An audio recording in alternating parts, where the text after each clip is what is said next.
राम राम दोस्तों, आज की इस वीडियो में बात करेंगे कि 23 जुलाई को बजट वाले दिन सरकार ने गोल्ड पे जो कस्टम ड्यूटी कम करी है। कस्टम ड्यूटी जो पहले 15% होती थी उसको घटाकर 6% कर दिया गया है। अब इससे क्या होगा कि गोल्ड के प्राइसेस कम हुए हैं। जैसे मान लो पहले 1 लाख रुपए का गोल्ड खरीदने पे जो 15% ड्यूटी लगती थी, अब वो ड्यूटी सिर्फ 6% लगेगी। तो ऑब्वियस सी बात है, इससे प्राइसेस कम हो जाएंगे। अब बहुत सारे लोगों को लग रहा है कि ये तो बहुत अच्छी खबर है, गोल्ड के प्राइसेस कम हो जाएंगे। लेकिन एक चीज देखो कि गोल्ड क्या है, रियल एसेट गोल्ड है। तो अब सरकार गोल्ड के प्राइसेस खुद से क्यों कम करेगी, उसका क्या कारण है? ये कारण आप सारे समझेंगे तो आपको सारा खेल समझ में आएगा। तो आज की इस वीडियो में मैं आपको यही खेल समझाने जा रहा हूं कि सरकार ने ऐसा क्यों किया है, इसके पीछे की सरकार की मंशा क्या है।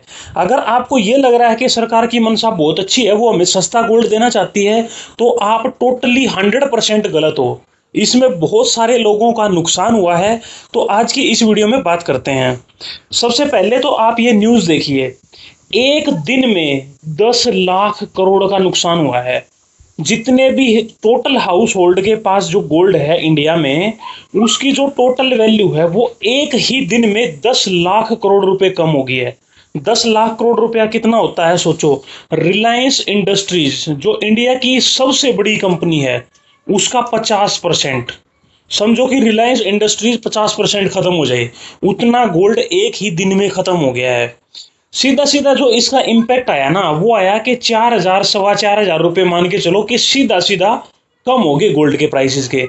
आज जो मैं वीडियो बना रहा हूं, अभी तक जो टोटल इम्पैक्ट आ चुका है, पहले गोल्ड का प्राइस जो 75,000 को क्रॉस कर गया था, वो आज लगभग 67,500 रुपए के आसपास है। 4,000 रुपये का तो सीधा सीधा कट आया, जो ड्यूटी 6% कर दी है उसके कम होने से। दूसरा, जो सेंटीमेंट जो नेगेटिव हो जाते हैं ना, उसकी वजह से जो प्राइस ड्रॉप आता है। ठीक है, मान लो शेयर मार्केट में क्या होता है, किसी शेयर के बारे में कोई नेगेटिव न्यूज आ जाए, या मार्केट में मान लो कोई नेगेटिव न्यूज आ जाए, रशिया यूक्रेन वार हुआ, या अभी मान लो चाइना ताइवान पे अटैक कर दे, तो एकदम से सारे शेयर गिरेंगे, मार्केट गिरेगी।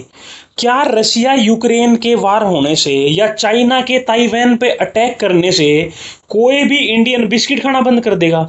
बिल्कुल नहीं। क्या कोई इंडियन ब्रश करना बंद कर देगा? बिल्कुल नहीं।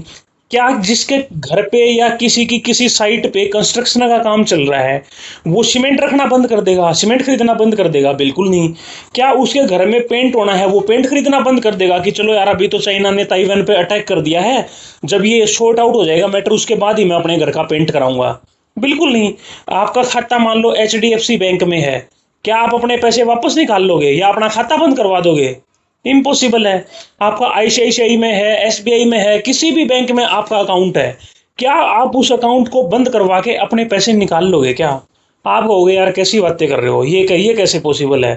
तो चाइना ताइवान के अटैक होने से ये जो सारे शेयर्स में फॉल आएगा, मार्केट में फॉल आएगा, वो क्यों आएगा? सेंटीमेंट के नेगेटिव होने की वजह से। तो ये सब चीजें मैं आपको इसलिए समझाना चाह रहा था कि सेंटीमेंट नेगेटिव हो जाते हैं एक नेगेटिव न्यूज आने से। तो अब कईयों को लगता है कि तो पॉजिटिव न्यूज़ है, गोल्ड सस्ता हो गया। ये पॉजिटिव न्यूज़ नहीं, ये नेगेटिव न्यूज़ है। इसीलिए मैं आपको सारे वीडियो देखोगे तो समझ में आएगा। तो क्या हुआ, 4,000 रुपये का तो सीधा सीधा इम्पैक्ट आया, और बाकी जो टोटल इम्पैक्ट अभी तक आ चुका है वो लगभग 7 से 8,000 रुपये का आ चुका है। सोने के प्राइस जो है वो 7 से 8,000 रुपये कम हो चुके हैं। अब आप कहोगे ये कम होना नेगेटिव कैसे है? देखो, किसी ने नया गोल्ड खरीदना है, आज मान लो मैंने नया गोल्ड खरीदना है, तो मेरे लिए तो ये पॉजिटिव पॉइंट है, चलो 7-8 हजार रुपये कम हो गए, मैं खरीद लूंगा। लेकिन पहले से जो लोगों के पास इतना सोना पड़ा है, जिसकी सीधी सी वैल्यू 7 से 8,000 रुपये इमीजिएटली कम हो गई है, अब कितने लोगों के पास सोना पड़ा है? सोचो, एक दिन के इम्पैक्ट की वजह से 10 लाख करोड़ रुपए कम हो गए थे। तो अब तक मान के चलो 20 से 25 लाख करोड़ रुपए कम हो चुके हैं। और दूसरा, ये नेगेटिव कैसे है? सोवरेन गोल्ड बॉन्ड होता है, अगर आपने सुना होगा तो। सोवरेन गोल्ड बॉन्ड क्या होता है, मैं एक बार आपको ब्रीफ में बता देता हूं।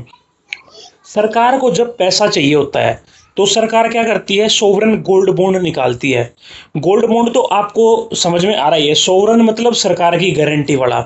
एग्जाम्पल के लिए समझो, मान ले आज मेरे को 100 रुपये चाहिए, मैं किसी को बोलूं आज मेरे को 100 रुपये दे दो। आज 100 रुपये का जो वैल्यू है गोल्ड का, ठीक है, आज से 10 साल बाद इस सोने की जो वैल्यू होगी, मान लो 10 साल बाद इसकी वैल्यू 200 रुपये होगी, ये डबल हो गया 10 साल में, तो 200 रुपये मैं आपको दूंगा, प्लस हर साल 2.5% मैं आपको ब्याज भी दूंगा। ठीक है, तो इन्वेस्टर को क्या मिलेगा, मान लो आपने मेरे को 100 रुपये दिए थे, 10 साल बाद जो भी सोने की वैल्यू होगी, हमने इमेजिन किया है वो डबल होगी, 200 रुपये होगी, तो आपको 200 तो रुपये मिलेंगे और हर साल 100 रुपये का 2.5% आपको ब्याज मिलेगा। ये होता है सोवरेन गोल्ड बॉन्ड। अब हुआ क्या है कि जो पहली बार सोवरेन गोल्ड बॉन्ड आया था, अब 10 साल का मान लो गोल्ड बॉन्ड था, मैंने आपसे 100 रुपये लिए थे, हर साल मैं आपको 2.5% ब्याज दे रहा था, तो 10 साल का जैसे ही लॉक इन खत्म होएगा, मैंने आपके वो 100 रुपये भी तो रिटर्न करने हैं, उनकी जितनी वैल्यू है, 100 रुपये की वैल्यू कितनी है, 200 रुपये, तो वो 200 रुपये भी तो मैंने रिटर्न करने हैं। अब अगले महीने में यानी अगस्त में जो पहला सोवरेन गोल्ड बॉन्ड आया था उसकी रीपेमेंट आनी है। सरकार ने वो जितना भी लोन लिया था गोल्ड बॉन्ड से, उसकी आज के जितनी भी करंट वैल्यू है वो सारा सरकार ने रीपे करना है। अगर उसकी वैल्यू मान लो कम हो जाए तो सरकार को रीपेमेंट कम करनी पड़ेगी। 75,000 से 67,500 हो गए हैं। ठीक है, यानी सीधा सीधा आप ये अगर काउंट करोगे परसेंटेज में तो ये निकल के आएगा लगभग 10 से 12%। तो सरकार ने जो सोवरेन गोल्ड बॉन्ड की जो पेमेंट करनी है अगले महीने, उसमें सीधा सीधा 10 से 12% का सरकार को फायदा हो गया, और जिन्होंने सोवरेन गोल्ड बॉन्ड खरीदा था उनको इमीडिएट नुकसान हो गया 10 से 12% का। सोचो कितना बड़ा लॉस है। आप दूसरी बात यह है कि जैसे ही अगले महीने पेमेंट मान लो सरकार कर देती है, क्या पता 2-4 महीने बाद, 6 महीने बाद, 1 साल बाद सरकार दोबारा से ये ड्यूटी बढ़ा के 15% कर दे।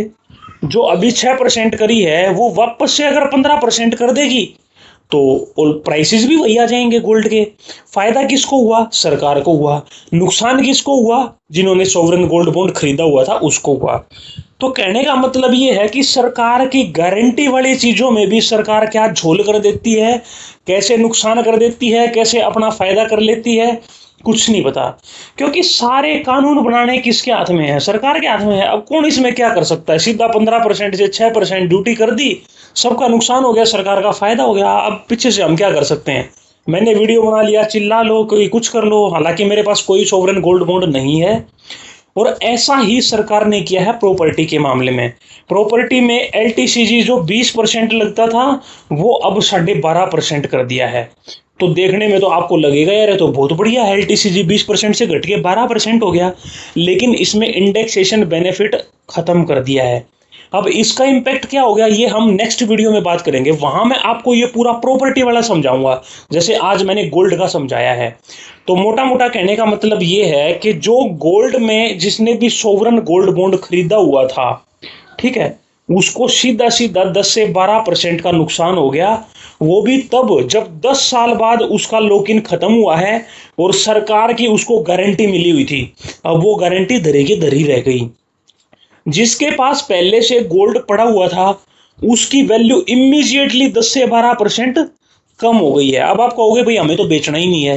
हाँ ठीक है, बेचना नहीं है वो बात अलग है, लेकिन मान लो कोई शेयर 20% गिर जाए, आप कहो यार मेरे को तो बेचना ही है। बेचना भले ही ना हो, लेकिन आपको एक ये तो लगेगा यार बताओ 20% गिर गया। हाँ, जिसने नया गोल्ड खरीदना है उसके लिए आप बोल सकते हो कि थोड़ा फायदा हो गया, 7-8 हज़ार रुपये गोल्ड सस्ता हो गया। तो जिसने नया खरीदना है उसके लिए फायदा है, बाकी सबके लिए नुकसान है। तो ये था दोस्तों आज की वीडियो। अगले वीडियो में ऐसे ही मैं प्रॉपर्टी के ऊपर बनाऊंगा कि जो प्रॉपर्टी में LTCG कम किया है वो कम नहीं, वो एक्चुअल में नुकसान हुआ है। तो मिलते हैं नेक्स्ट वीडियो में। इस वीडियो को रिलेटेड आपको कोई डाउट है, कोई कमेंट है तो कमेंट सेक्शन में बताना। मिलते हैं नेक्स्ट वीडियो में। Thank you.